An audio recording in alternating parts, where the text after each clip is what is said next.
The fear of death follows from the fear of life. A man who lives fully is prepared to die at any time. Mark Twain. One of my favorite quotes that captures the essence of Buddhism's radical approach to death and rebirth. In this video, we'll explore how embracing the Buddhist view of death can paradoxically lead to a more fulfilling life. You'll learn why understanding the cycle of death and rebirth might be the key to living without fear. The illusion of permanence. According to Buddhism, our fear of death stems from a fundamental misunderstanding of reality. We cling to the idea of permanence, desperately seeking stability in a world that's constantly in flux. This attachment to permanence is the root of our suffering, especially when it comes to facing our own mortality. At the heart of Buddhist philosophy lies the concept of impermanence, known as anicca. This principle teaches that all things are in a constant state of change, including our own lives. Nothing lasts forever, not even death itself. It's a perspective that stands in stark contrast to many Western attitudes, where we often seek to preserve life at all costs and view death as a final, permanent end. In the West, we tend to build our identities around the idea of a fixed, unchanging self. We accumulate possessions, achievements, and relationships, believing they define who we are. But Buddhism challenges this notion, suggesting that our attachment to a permanent self is the very source of our suffering. The Buddha taught that what we perceive as self is actually a collection of ever-changing physical and mental phenomena. The Yamaka Sutta, an early Buddhist text, illustrates this point beautifully. It explains that by understanding the impermanent nature of our form, feelings, perceptions, mental fabrications, and consciousness, we can liberate ourselves from the fear of death. This isn't just abstract philosophy. It's a practical approach to living and dying with equanimity. Imagine for a moment what it would be like to fully accept the transient nature of existence. How might it change your relationship with life and death? The Buddha, in the Bhayabhirava Sutta, suggests that recognizing impermanence allows us to let go of our attachments and fears associated with mortality. It's a radical shift in perspective that can lead to a profound sense of peace. This understanding of impermanence isn't meant to be depressing or nihilistic. On the contrary, it's an invitation to live more fully in the present moment. Buddhist mindfulness practices encourage us to observe the changing nature of our thoughts and feelings, fostering a deeper awareness of the fleeting nature of existence. As we cultivate this awareness, we may find ourselves less afraid of death and more appreciative of the precious temporary gift of life. By accepting impermanence, we can develop a more peaceful relationship with mortality. Instead of desperately clinging to life or fearing death, we can learn to embrace the natural flow of existence. This shift in perspective doesn't eliminate grief or sadness, but it can help us face these emotions with greater acceptance and resilience. But if there's no permanent self, what exactly gets reborn? This question leads us to one of Buddhism's most fascinating and counterintuitive ideas about the nature of consciousness and rebirth: the stream of consciousness. If there's no permanent self to be reborn, what exactly continues after death? Buddhism proposes an answer that's both profound and perplexing.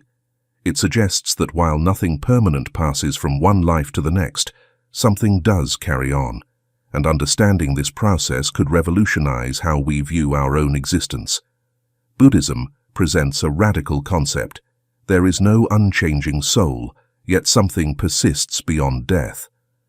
This idea challenges our conventional understanding of identity and continuity.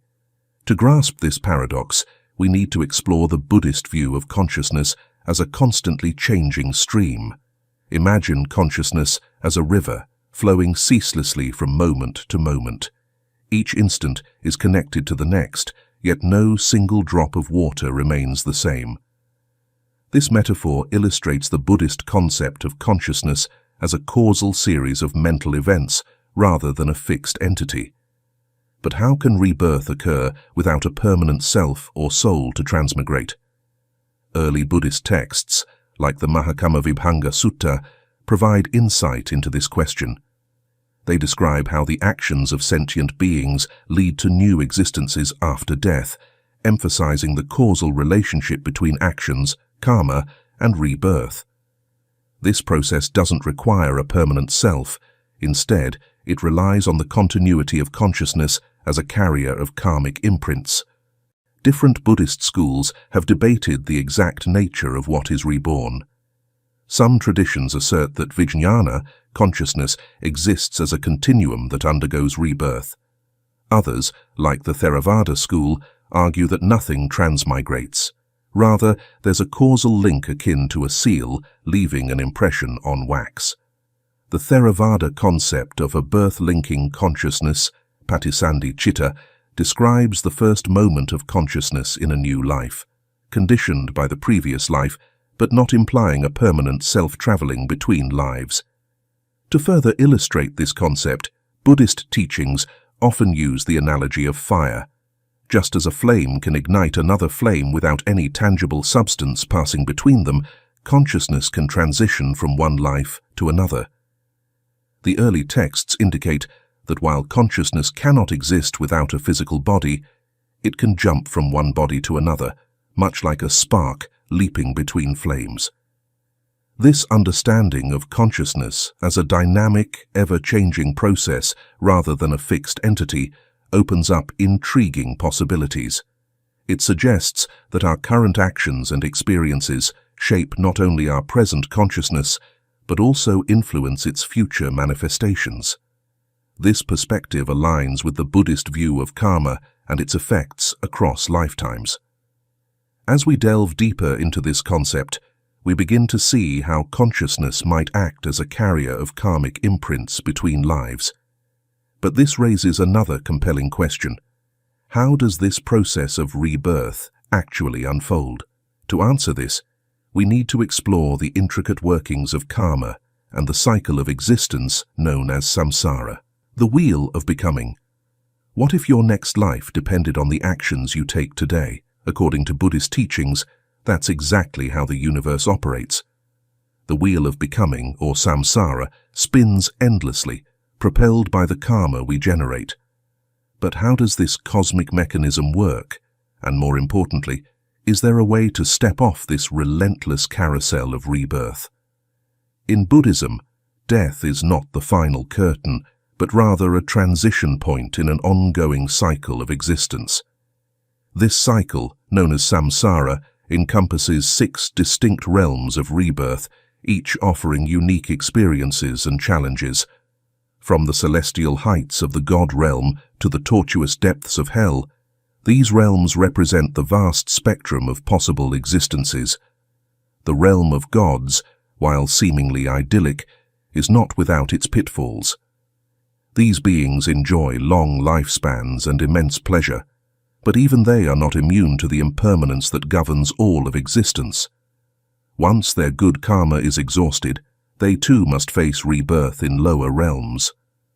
Interestingly, the highest gods are said to reside atop Mount Meru, where a single day stretches for 100 human years. Humans occupy a unique position in this cosmic hierarchy. Our realm is considered ideal for practicing the Buddhist path, as we experience enough suffering to motivate us towards liberation, but not so much that we fall into despair. The Buddha identified 8 forms of suffering that humans endure, including the universal experiences of birth, aging, sickness, and death. But what determines which realm we'll inhabit in our next life? This is where karma comes into play. Our actions in this life, driven by our intentions and motivations, create ripples that extend far beyond our current existence.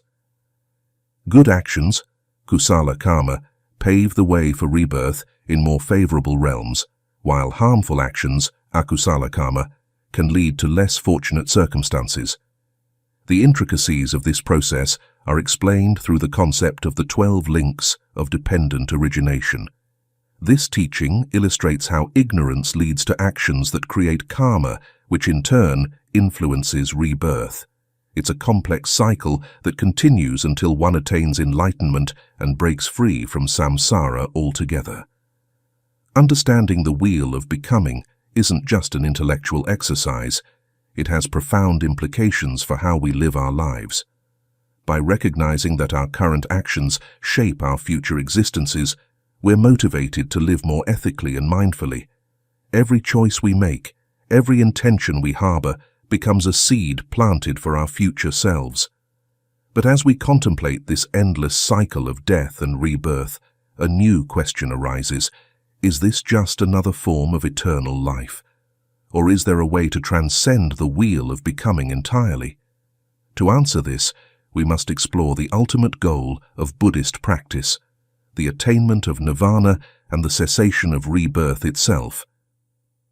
Liberation from the cycle. Imagine a flame that has burned for eternity, flickering through countless lives. Now picture that flame being extinguished, not in darkness, but in a state beyond our comprehension. This is the Buddhist concept of nirvana, but how can one achieve liberation from a cycle that has no beginning? While many spiritual traditions promise eternal life, Buddhism offers something radically different, a way out of the cycle of rebirth altogether. Nirvana, often misunderstood in popular culture, isn't just a state of bliss or paradise. It's the ultimate freedom, the cessation of rebirth itself. This state is characterized by the extinguishing of craving, ignorance and suffering, transcending the very fabric of ordinary existence. But how does one escape a cycle that seems endless? The path to enlightenment in Buddhism is outlined in the Noble Eightfold Path, a comprehensive guide to living that encompasses right understanding, intent, speech, action, livelihood, effort, mindfulness, and concentration. Each element of this path is crucial for overcoming the ignorance that keeps us bound to the wheel of samsara. At the heart of this journey lies the Four Noble Truths, the foundational teachings of Buddhism. These truths acknowledge the existence of suffering, identify its cause as craving, assert that cessation is possible through nirvana, and provide the Eightfold Path as the means to achieve it. It's a roadmap for transformation that begins with recognizing the nature of our existence and ends with complete liberation. Different Buddhist schools interpret nirvana in various ways. Theravada Buddhism, for instance, emphasizes personal liberation, while Mahayana Buddhism often views it as a state that can be attained for the benefit of all sentient beings. This diversity of interpretation highlights the profound nature of nirvana, a concept so transcendent that it defies easy categorization. The possibility of liberation gives new meaning to the cycle of rebirth. Instead of viewing samsara as an endless, purposeless loop, it becomes a journey of growth and transformation. Each life offers opportunities to cultivate wisdom and compassion, moving us closer to the ultimate goal of enlightenment. This perspective can profoundly change our approach to living, infusing our actions with deeper purpose and ethical consideration. Interestingly, the teachings on nirvana have sparked scholarly debates, particularly regarding the relationship between the concepts of not-self, anatta, and rebirth. How can there be rebirth if there's no permanent self? These philosophical questions invite us to delve deeper into the nature of existence and consciousness. As we contemplate these ancient teachings, a question naturally arises. How can this wisdom, developed over millennia in a vastly different cultural context, apply to our modern lives? The answer may surprise you, offering insights that are as relevant today as they were 2,500 years ago. As we've explored, Buddhism offers a transformative perspective on death, reframing it not as a final end, but as a transition in the ongoing journey of consciousness. This view invites us to live with greater mindfulness and ethical consideration, knowing that our actions shape not only this life but future existences as well. Consider how this understanding might change your approach to living and dying. Research suggests that contemplating mortality can lead to significant positive changes, encouraging us to prioritize meaningful relationships and ethical living. By engaging with Buddhist practices like meditation and studying key texts, we can deepen our understanding of existence and the cycle of rebirth. As you reflect on these ideas, remember the words of the Buddha: "Life is uncertain, death is certain." This simple truth reminds us to live fully in the present moment, embracing the impermanence that defines our existence. Please share your thoughts in the comments below. Thank you for watching, and I will see you in the next video.